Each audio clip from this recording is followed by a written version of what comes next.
How Toto Wolff built his empire. Toto Wolff has turned a lot to gold. His double life as one of, if not the greatest Formula One leaders in history, overseeing Mercedes' 7 consecutive championship doubles, alongside a career as an ultra-successful businessman, is a world away from the one he grew up in Vienna. There was no indication amidst the modest means and the family tragedy which would help shape Wolff into the passionate, protective and determined individual we know as the head of the Mercedes juggernaut, that he would become a man with a golden touch. Although he was briefly a man with a golden face and cape. So how did Toto Wolff build his empire? Let's find out. The story is absolutely true. Just it is one of the more embarrassing, Wolff smiles. I was an aspiring racing driver and really tried to make money to race wherever I could. Forced to find his own way to fund his racing, Wolff was unknowingly training himself for a career in business and, latterly, the business of motorsport itself. He also quickly learned the benefits of delegating.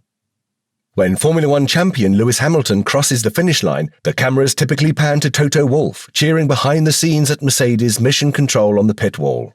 Wolff, the Austrian CEO and head of Mercedes-Benz Motorsport, thrives under pressure. Under his leadership, the Mercedes Formula One team has won 7 consecutive F1 world titles. Sports are such a good environment because you either win or lose, Wolff says. In business, you can get away with things. In politics, you can have explanations. But in sports, explanations aren't worth anything if you haven't won. But Wolff has a much deeper financial incentive to win.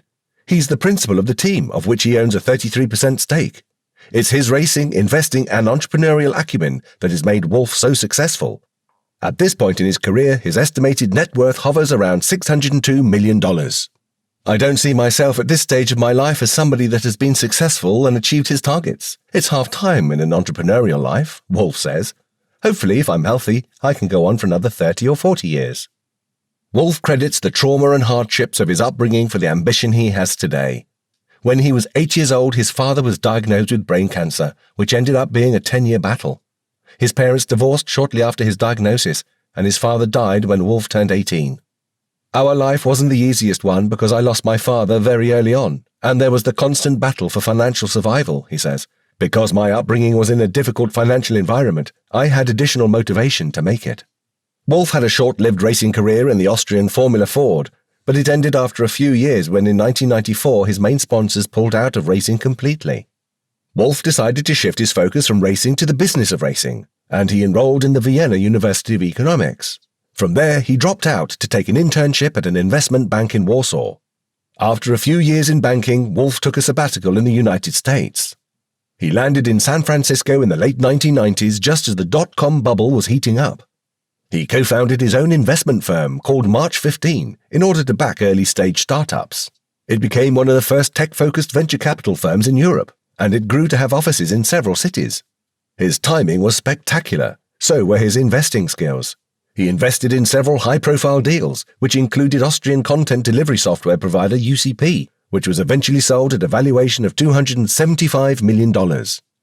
Wolff then turned his attention to his original passion, Formula One. In 2002, he started a new venture. He co-owned a racing driver management company alongside 2-time Formula One world champion Mika Häkkinen.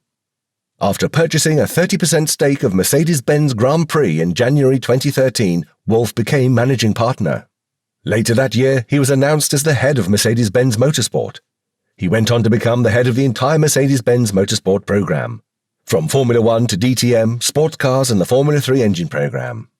Even though Wolff had to give up his racing career as a teenager, he's been able to merge it with his passion for business and create a career for himself he never knew existed.